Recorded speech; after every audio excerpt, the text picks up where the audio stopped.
Good morning, dear students, and again welcome back to the geography class. So, this is as already I have started this second chapter, as you can see on your screen. This is the second chapter, population dynamics, and already two classes already I have taken, and this is the third part. And let's start from the same topic where we have left in the last class. So let's see here. So we were dealing with the about the population, underpopulation. What is the meaning of underpopulation? I explained you. Underpopulation means the very less population, very small population. There are many countries in many regions of the world are there, which are very rich in the natural resources. But what happens because of the very less population? They are unable to use their resources. Well, so the first thing I was explaining you about the causes of underpopulation, and I explained you the first cause is the fertility rate in many countries where the fertility rate is very low. So what happens? The population is very less there. Now what is the meaning of fertility rate? I explained you. The countries where the death rate is very high, at the same time the birth rate is very less. So what happened? The number of infant death means the young children, right? They die at a very young age. So that cases is very high. At the same time, the people, they don't live long life there, right? So there the fertility rate is very less. Some more reasons I told you. The countries or the region where the health facilities are not good, the countries where the economic development is very less, or large population is living in the villages, means rural population is very high. So in all these countries you can find the fertility rate usually is very low, and because of that they are facing the problem of underpopulation. Second thing I explained you about the immigration. Now what is the immigration?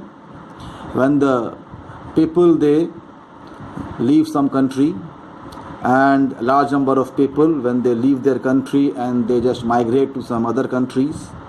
I have given you an example of the country in Syria, as just recently, some year before, this whole region was under this international terrorist group. All must be knowing about it, ISIS.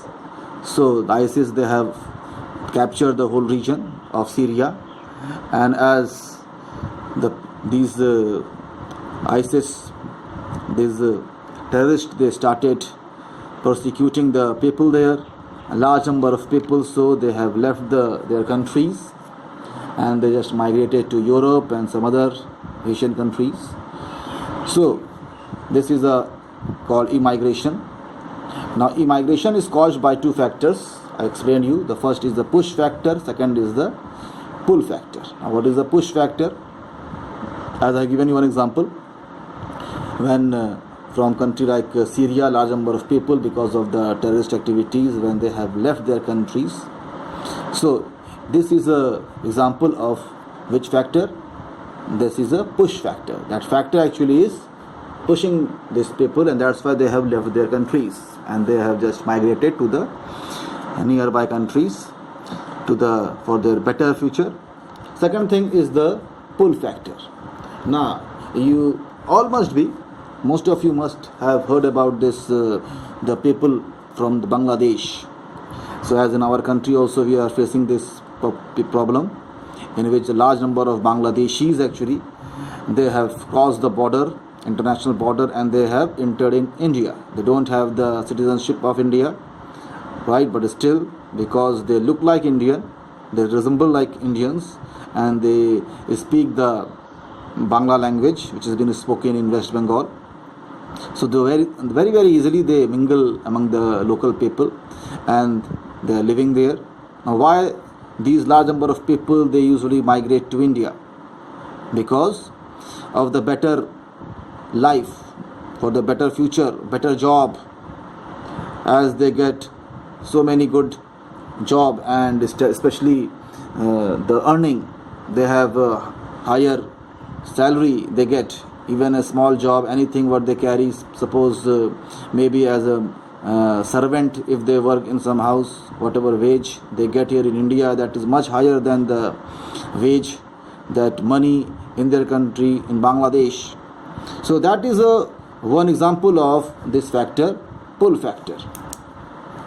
So these are the two factors because of which large number of people, they migrate the international border and they just migrate to their countries. And because of this, what happened, the countries from where a large number of people, they just leave that part, what happened, they experience underpopulation. Well, another thing I told you about the disease, especially the diseases like epidemics. Recently all of you are hearing about this COVID-19. So this is one example of epidemic. Now in the past also, many different epidemics actually, they have hit the different parts of the world, different countries, different regions. Because of that, actually what happened, large number of people, they left their countries, they migrated to some other countries. So this is how disease or epidemics are the another cause for the underpopulation. Next one is the famine. I explained you about the famine. When some region, actually big region, experience very long drought conditions, what happened, large number of people, they left that region and just migrate to some other countries or the other region.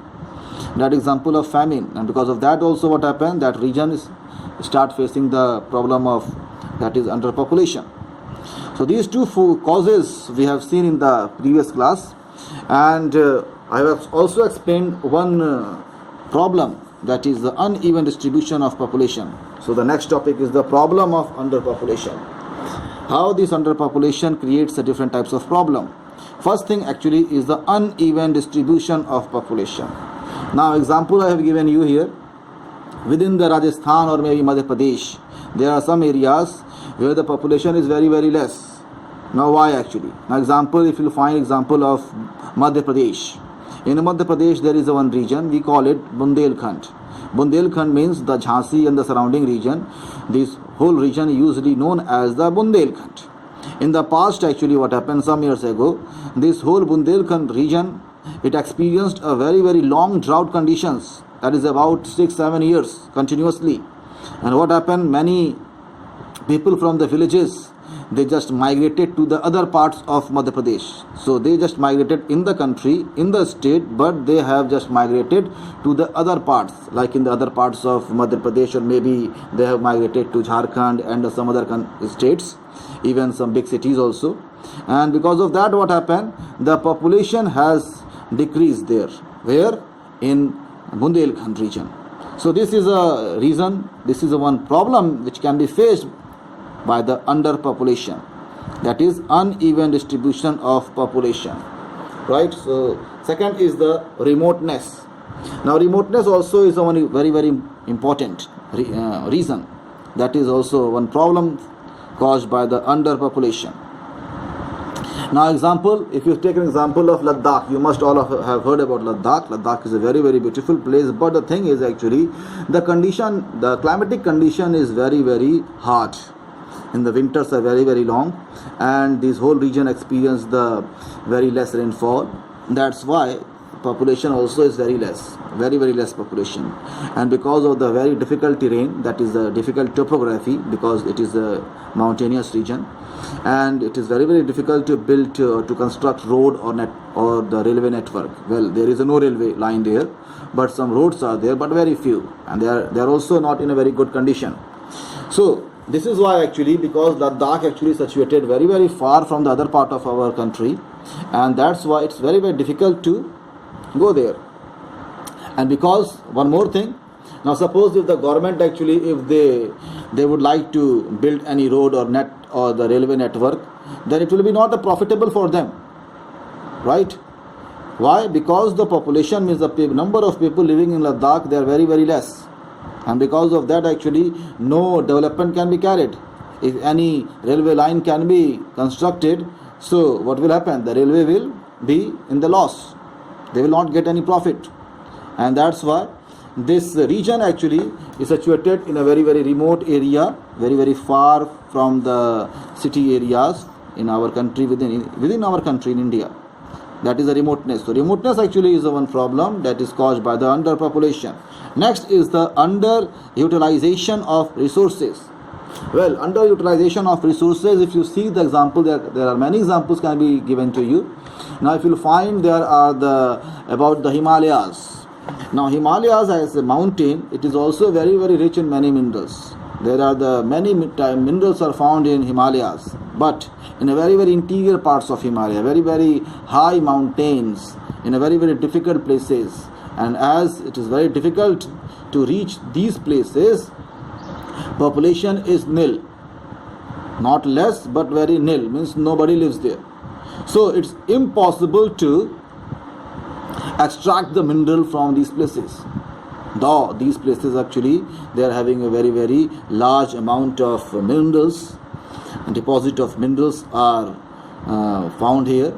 Usually they lies here, but actually it is very difficult to extract these minerals. So this underutilization of resources are there, but they can't be utilized. Why?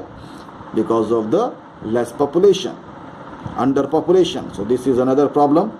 Next is the slow growth of industry. Now there are many places which are very, very rich in minerals, but actually the growth of the industrialization, the industries, they just started very slowly. Now one of the example we can take it, the Chota Nagpur Plateau. Now usually Chota Nagpur Plateau region, if you see in the map, in your India map, physical map of India, this Chota Nagpur Plateau actually it covers a large area of the whole Jharkhand, then Chhattisgarh, large part of northern Odisha, and some part of some western part of West Bengal. So it covers actually a very, very large area here. And this Chota Nagpur Plateau actually is known as a storehouse of mineral. Almost every minerals are found here. And it is not, recently you can see that there are so many cities are there and minerals, they are being extracted. But why actually this development reached there so late? As you can find, there are other parts they have developed much earlier than this Chota Nagpur region. So now the main reason if you will find here, the underpopulation, because the population was very less here, and usually the people living here in these region, they are all actually tribal people, and they were not only living, but still they are in the past also and in present also. Large number of these tribal people actually live in a very, very backward life, right? They are living not in a village, but actually very, very, you can say, in the interior part of some forest, and still in many places the development have not reached even. So they are just cut off from the mainstream of our country. Now these people actually, they are illiterate. Now they can't work in the factories because they don't have developed any skill. And that's why even though the population is here, but there was underpopulation. In a sense, we can say that underpopulation of the skilled people. And because of that, actually what happened? The industrialization started in Chota Nagpur Plateau very late. So now actually you can find now many cities have been developed in a very, very big cities. Example, you must be knowing about the Ranchi, Bokaro city, then Raurkela, Durgapur, then Bhilai city, and there are so many, right? If you just Jamshedpur, all of must be knowing, right? Then Dhanbad. So there are so many cities they have been developed now. They have already become a very, very big cities. Why?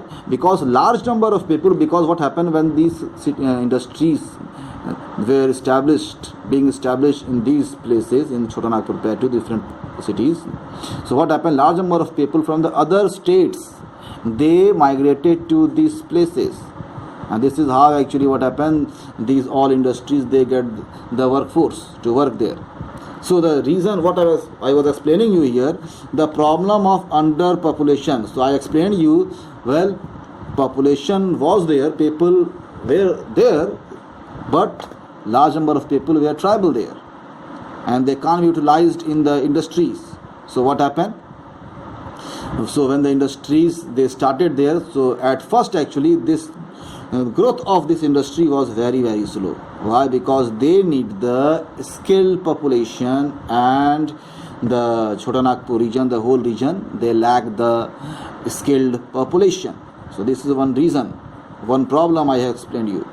The same thing you can find in some countries like Bhutan and another country Nepal. Now in these countries population is very less actually, and because of that actually, and one more thing, they don't have the resources also, and that's why the industries, you can't find any industries there.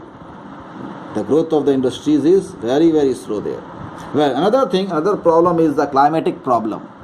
What are the climatic problem which actually, because of which, so let's see here what is the climatic problem. So climatic problem means, example, if you take example of the deserts, all the hot deserts, if you find the temperature is very very high, very very hot, very high temperature. So usually these places climatic conditions are very extreme. Now in the high mountains also you will find it's not only the terrain, means the topography is difficult, but even the climate is also very harsh.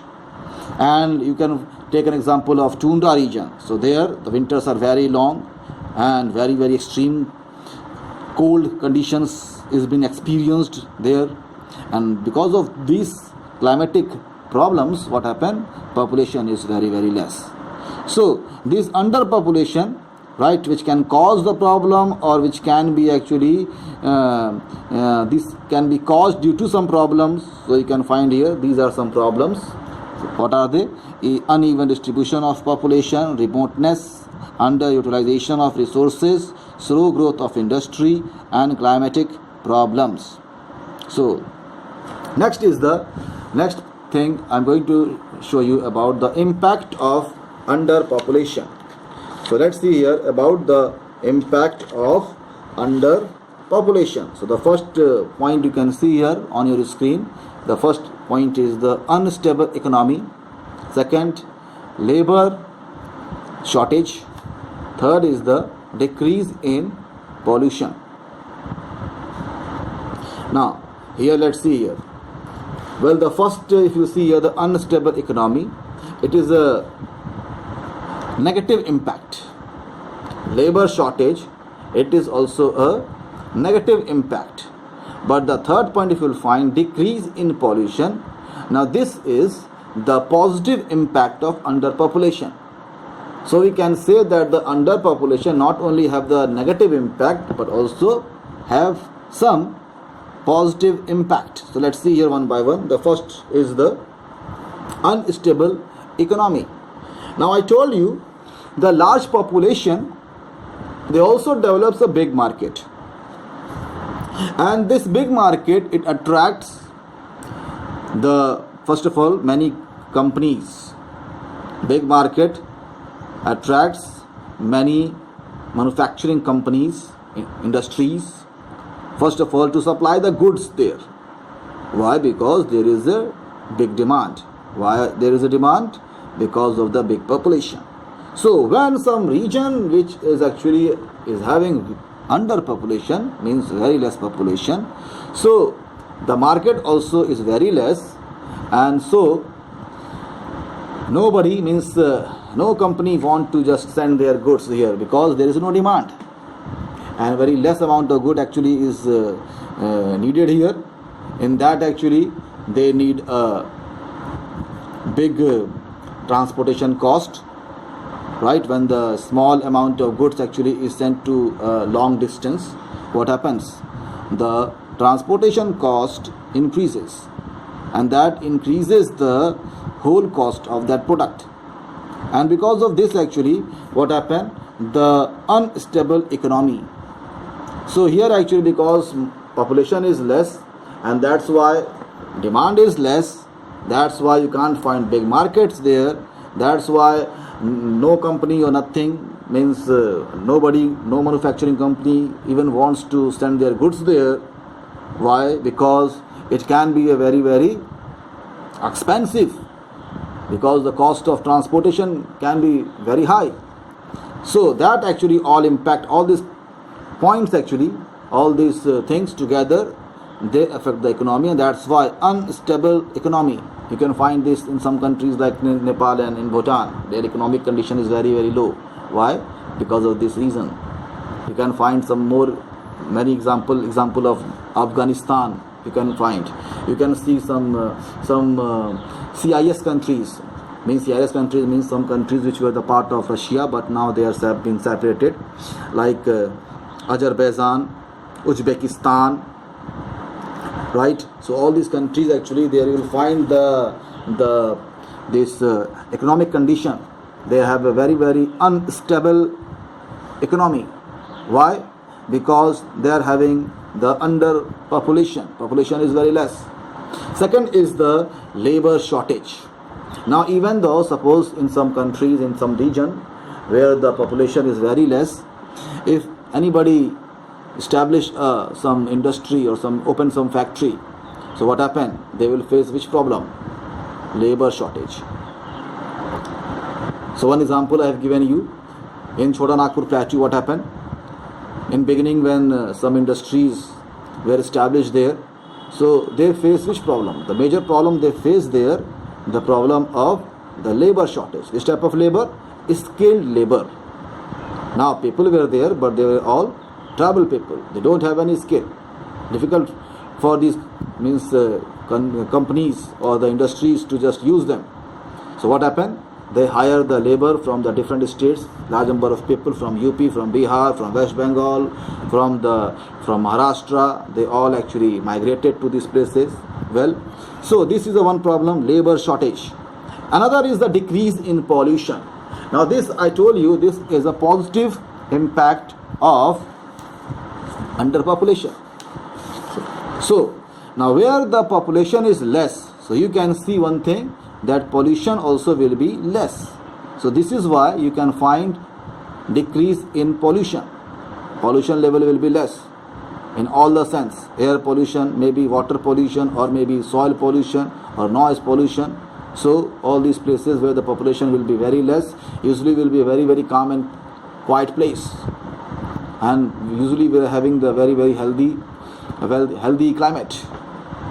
So you can find in the some parts of our country even, like especially in the Himalayas, you must have heard about one place, Kunnur. It is situated at very high altitude there. From Shimla, you have to go more high. Now, this is a very small place, especially known for the apples. But the thing is actually, because of the high altitude, as it is situated at a very, very high altitude, so population is very less. And this is why you can find very, very pure environment there. Very less pollution. So these are the impacts of underpopulation. Now we are going to see about the factors affecting the population. What are the major factors we are going to see which affect the population?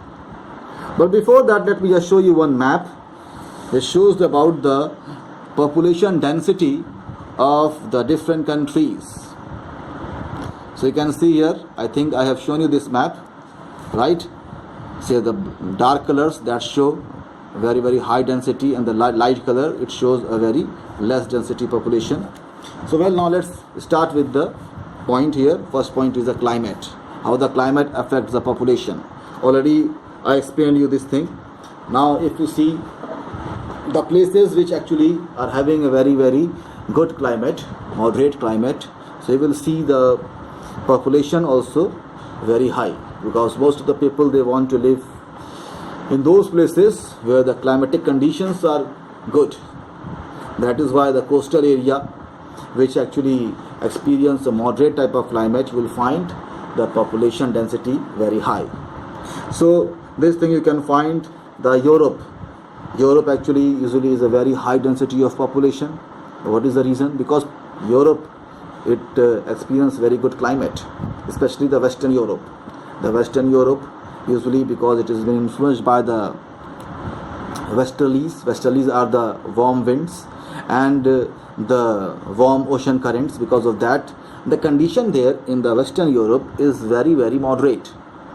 Even though the Europe lies in the higher latitude, right, in the temperate region, but still the climatic condition you will find there here, right, large part of Europe, especially in the Western Europe and the countries that are surrounded, that is actually situated along the Mediterranean Sea.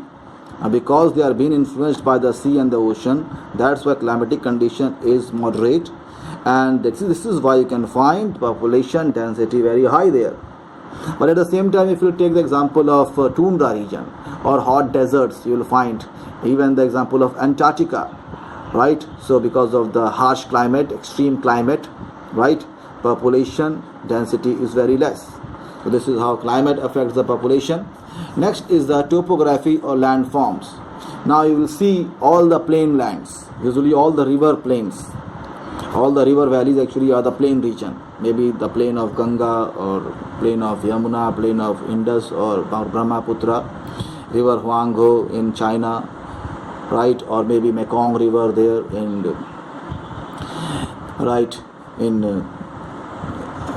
Myanmar, or maybe you will see the example of any river, river Nile in Egypt, or Euphrates and Tigris in Russia and Iraq, right, in the Middle East region. We call the whole region as the Middle East. Or maybe many river plains there in Europe or in Russia, or Mississippi River Basin in North America, that is in USA. Now here you will find these all river plains, they are having a very, very high density of population. What is the reason? The first reason is the land. First reason is the topography. They are the plain region. But if you compare this region with the mountainous region, you will find all the mountainous region in the world, you will see population density is very less. Another point is the soil. Already I told you, because all these river valleys, now usually they are having a very, very fertile soil, and because of this actually the people, they can carry the agricultural activities, and this is also the fertile soil also, it affects the population. That is why population you can see very, very dense. But we will take example of desert. Now in desert the soil is not so fertile, and you can see because the water is not available there, and so you can find no population. Population means people are not living there. Another thing is the water. So they are all together, it works. Plain or topography of the land and the soil and water, availability of water, same thing. Rivers, because why you will see from the all the ancient, even you will take the example, if you see the map, and you will see all the ancient cities, they are all situated near the river banks. What was the reason? The reason is availability of water and soil. Soil was fertile, water was available, plain, the region was plain. Then after that, another point actually, another factor which affects the population is availability of resources. Now this you can find here the example, we can take the example of some places which are very, very rich in minerals. One example already I have given you about the example of Chota Nagpur Plateau. Now there was a time actually when the whole Chota Nagpur Plateau was covered with a very, very dense forest, and only the tribal people were living here. But because Chota Nagpur Plateau is also known as the storehouse of mineral, almost every mineral is found here. And because of this actually what happened, when the development started, well, it reached there late. The development started late, but what happened, because of the availability of the resources here, what happened? Very soon, what happened? Many small cities like Ranchi, or maybe so many cities, I already have given you the example, Ranchi, Bokaro, Dhanbad and Raurkela and Bhilai, Durg, all these cities, very quickly they developed into a very, very big cities. And that you will find the development rate actually is very high there. So what is the reason? The reason is the availability of resources. Because of these minerals, resources means many minerals, large amount of mineral found here. So you can find actually there are so many factories being established there. Second thing is the size of the country. Size of the country also is a very, very important factor. It affects the population. Now, if you see the example of all the big countries, if you take the example of Russia, or maybe China, or India, or Australia, or maybe United States of America, or Canada, or Brazil. Now, these are, I have told you, some very, very big countries. The biggest country, the largest country in the world. So, in all these countries, you will find the population is also very high.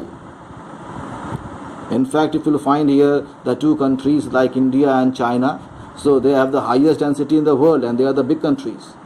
Now, so the size of the countries also matters. If you take the example of very small countries, you will see the population is very less. Why? Because the size of the country is very less. Well, next is the socio-economic factors.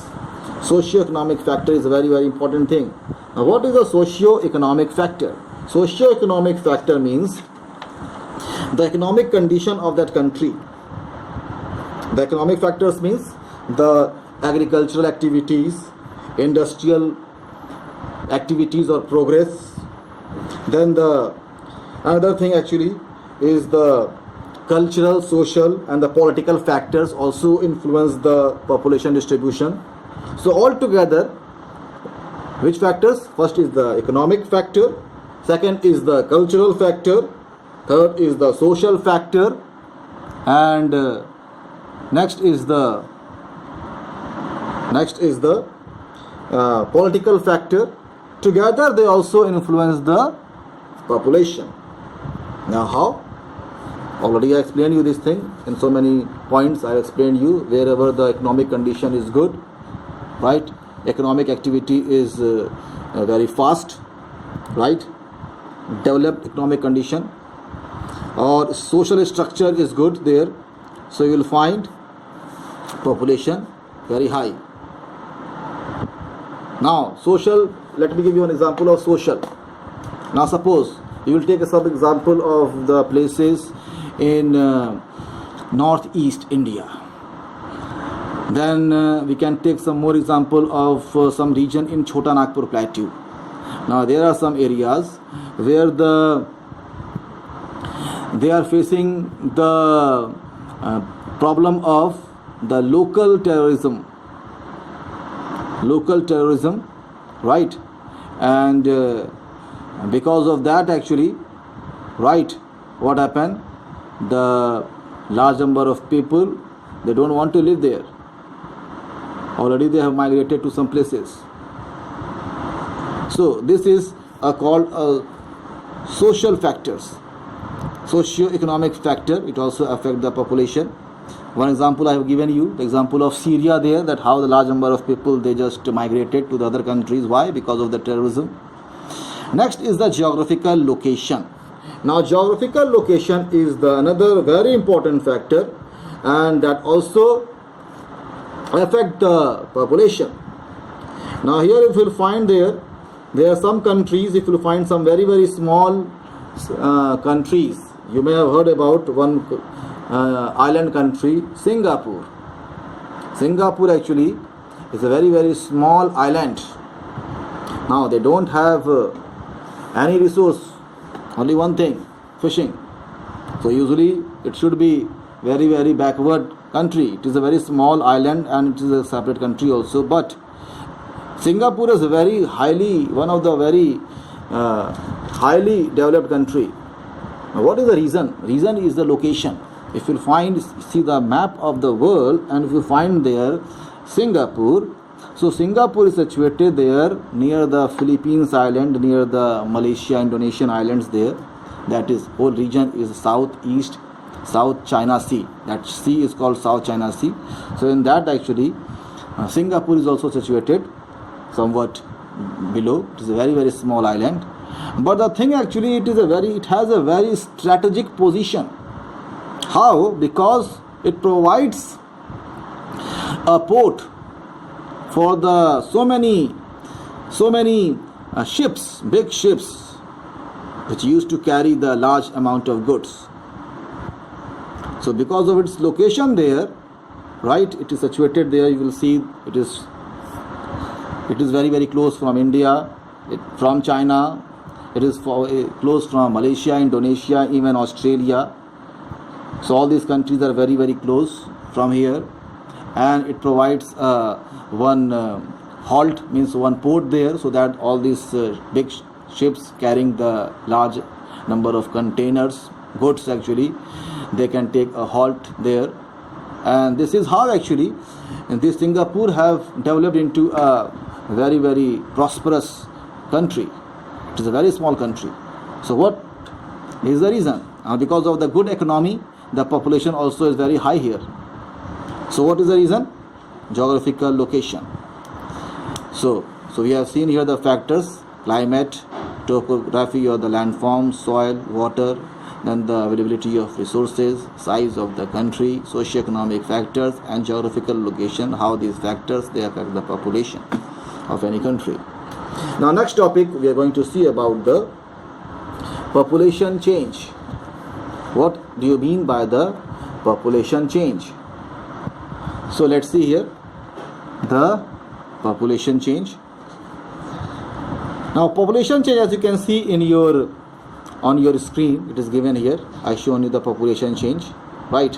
So population change actually it refers to the number of people, the change in the population in a specific time period.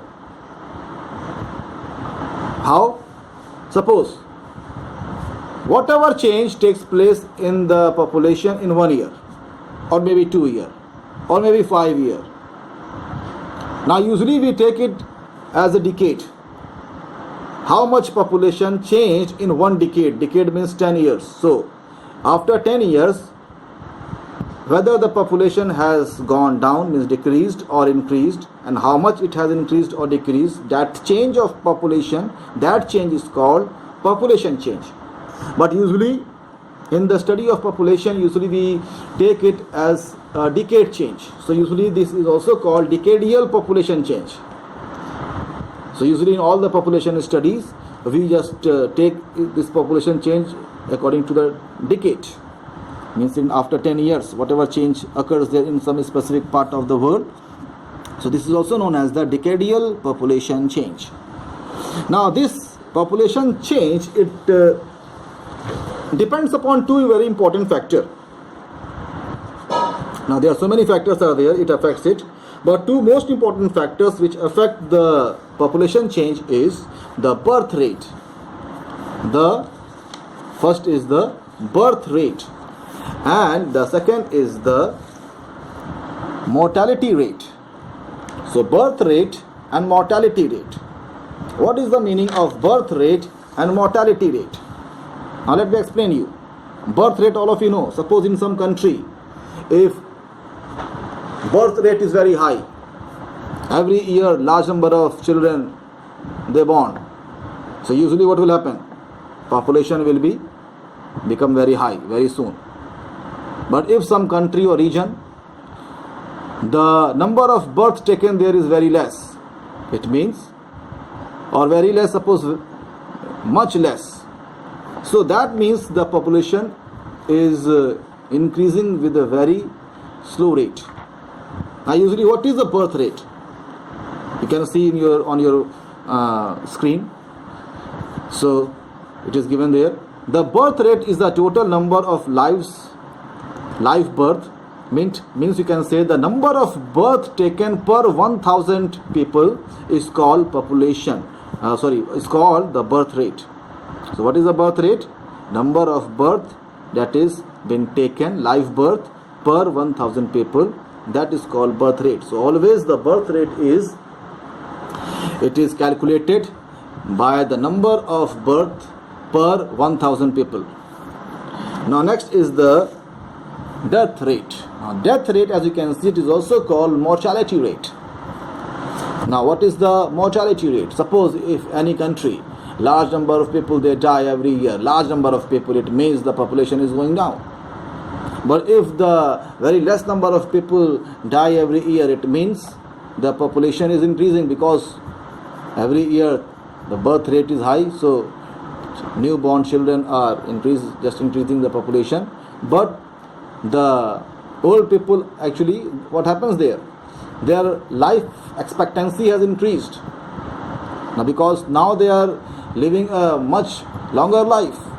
Well, so that is a mortality rate. Mortality rate or the death rate, it is also calculated by the same method. Number of death occurred per 1,000 people, that is called death rate. So you can see here, mortality rate is typically expressed in the unit of death per 1,000 individual per year. Well, so these are the 2 points actually, the 2 most important factor, that is the birth rate and mortality rate, which affect the population change. So let us see that how it can affect.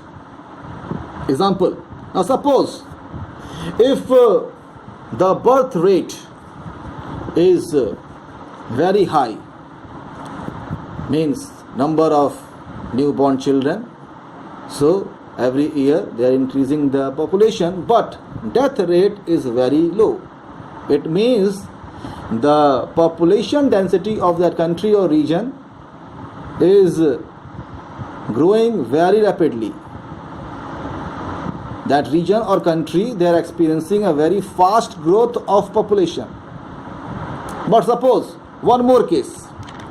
Another case is, suppose in some country or region the birth rate is very low, means number of children born per year very less, few number, very less, and mortality rate means the number of death there is very high. So large number of people, they are dying every year. It means what thing they are experiencing, that country or maybe a small region, so they are experiencing a decrease in the population growth. The population growth actually is not increasing, but it's going down. So this is the 2 cases we have seen. Another case, third case, suppose the birth rate. The birth rate actually is very less. Birth rate is very less, means number of children born every year, they are very less. But at the same time, death rate also is the same, very less. So what does that mean? That means the population of that place is constant, not going down, either increasing. So neither decreasing nor increasing, so it is a constant. So we have seen here the 3 cases, that how actually both the birth rate and the mortality rate, it can affect the population of any place or any country. So 3 things we have seen. 1, population increasing rapidly. Another case, population decreasing, going down. Third condition, population being constant. So this is about the population change we have seen. Now let us see another topic, is the life expectancy. Life expectancy. What is the life expectancy? So you can find here on your screen, it is given here. Life expectancy is the average age of a person that is expected to live.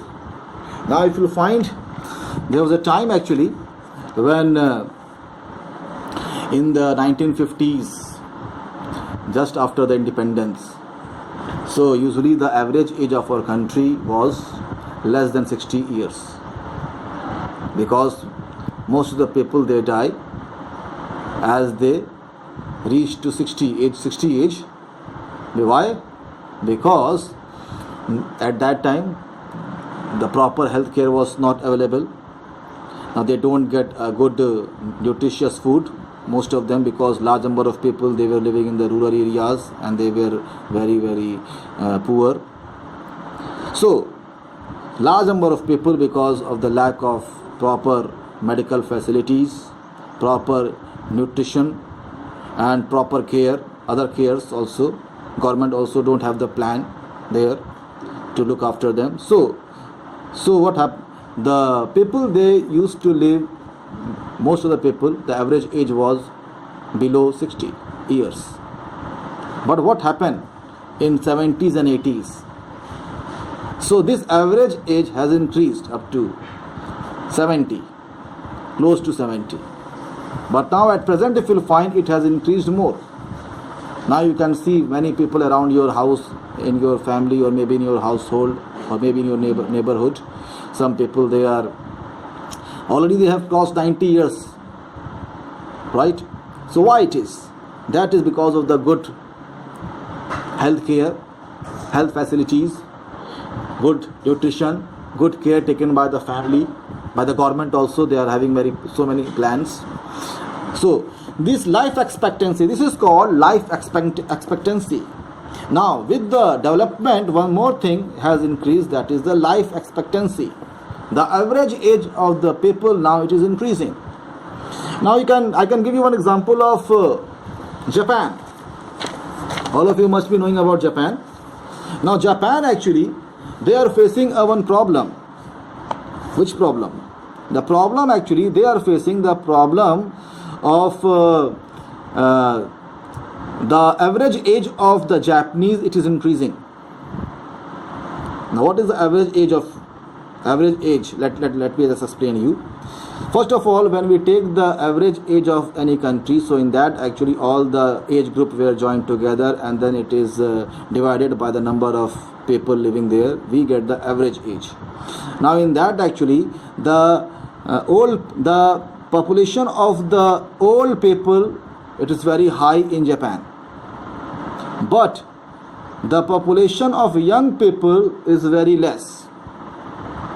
And in the new generation, the young people, they don't want to marry.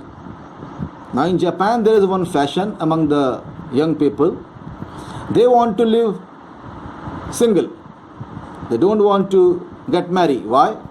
Because if they get married, so they will have children and they have to look after them.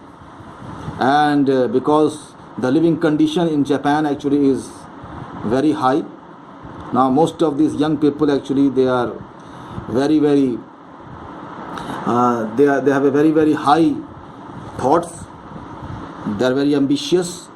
So first of all, they just want to achieve many things in their life, and then they want to marry. So this is why, actually, they don't want to get married, because no person can achieve what they desire if anybody is very highly ambitious. So it's very difficult for very few. They can reach to that the ambition, their goal. So till they reach the goal, so they become old. The age of that marriage, it just passed. And this is the problem which is being faced by Japan. So Japan, actually, we can say in a common language, Japan actually is getting old, because the average age of Japan is very high. Why it is? Because the number of the old people, and the old people, because of the good medical facilities, good nutrition, good care, because the Japanese, actually, they are also aware of their health, and that's why the old people are, most of the old people, they live more than 80 years. Very common. More than 80 years every Japanese live. And large number of people, they even cross 90. So 80, 90 years, very common for them, because they live a very disciplined life, and they just look after them, right? And they just take a good care of them, right? And even the government also just provides so many facilities. Good health care is there, available there. Good nutritious foods are available there. And this is why, actually, the life expectancy in Japan, it is going up. And we have seen one more thing. I explained you that how the life expectancy also affecting the population. So next is, so till we start the next thing, I think time already is too much, and now we have to just finish here. So next period I will try to finish it. We will see the immigration, then I will explain you about the e-migration. These are the two more factors which affect the population change. Then we will see about the composition of population. That is the sex ratio and the age composition. We will also see the rural-urban distribution of population and the factors which affect it. Then we will see about the literacy rate, that what is literacy rate, how it affects the population of any country or region. And at last, the last point we will see about the population pyramid, that what is population pyramid, how we study it, and what does it means, right? So in the next period we will see it. Okay, goodbye, have a good day.